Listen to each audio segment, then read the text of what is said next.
Had this idea this morning about thinking about the gospel and the church in terms of supply and demand. So let me just kind of paint this picture for you. Imagine that um, the gospel is limitless supply, right? I mean, Jesus offers everlasting life to anyone who believes in him. Okay, so the supply is limitless. It seems like the demand should be limitless, right? Because the demand is in every person to have eternal life. Okay, so you've got this perfect arrangement where you've got limitless supply and potentially limitless demand. There should be a really fat, no limit bandwidth pipeline for that supply chain from the supply to demand. However, one thing that gets in the way is the sin nature of people who are supposed to be out there sharing the gospel, right? And so the idea here is that the church was supposed to be a food bank, right? Where people can just come and get it for free. That's what the church was supposed to be. It was supposed to be a food bank for those who had the demand to come get the limitless supply. And Jesus said that his church would prevail, that the gates of hell would not prevail against the church. So basically what he's saying is, hey, I know this seems crazy, but just do it like I'm telling you to. Give it away free, and I'll continue to bless the organization, and it will continue.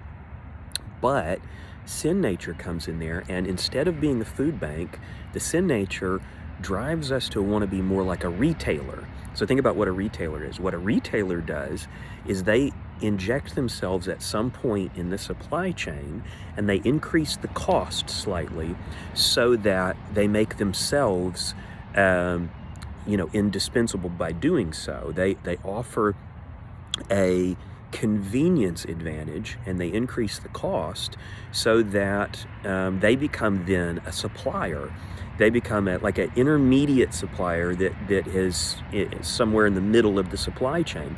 But what it does is it bottlenecks the supply chain, at least to some extent. So if the price increases along the supply chain, then there's a bottleneck, and the demand that people have is slightly harder to meet because the price increases.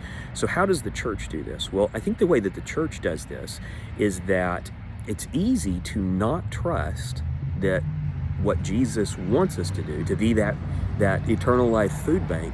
It's easy to not trust and say, you know what, we need to raise the bar at least a little bit so that people will come to us, right? If we want people to continue to attend church and give money to the church and to volunteer and continue the organization as we know it, then we need to make the litmus test for having everlasting life a little bit higher.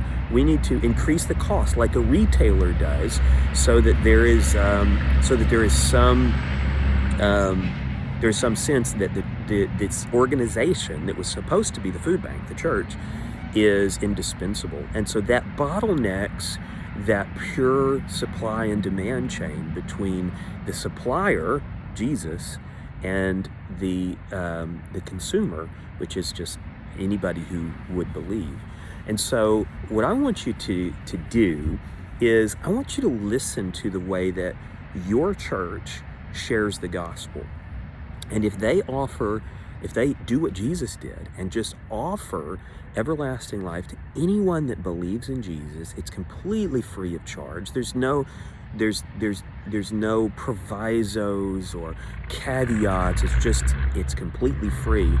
Then game on. They're doing what Jesus said. But if your church adds little provisos, little caveats, and says things like, you might not be saved if you don't do this, that, or the other, then I want you to think about this, that what that church is doing is not trusting Jesus when he said, just give it away free. Just make it available to anybody that wants it. What they're doing is they're making themselves indispensable, like that retailer. They're increasing the price and creating a false sense of scarcity. So there's another economics term. So a church that's doing that is creating a false sense of scarcity so that people will come to them. They make it sound like you're not going to be able to get this from any other supplier, any other retailer. You've got to get it from us. And so when you see an organization creating a false sense of scarcity in the supply chain of eternal life, then I would say beware.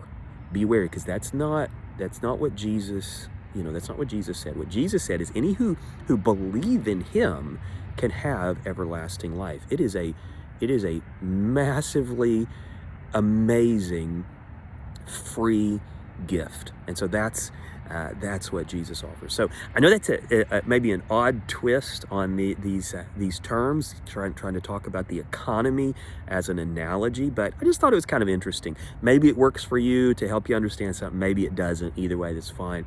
I'd love to hear in the comments what you think about it. All right, catch you later.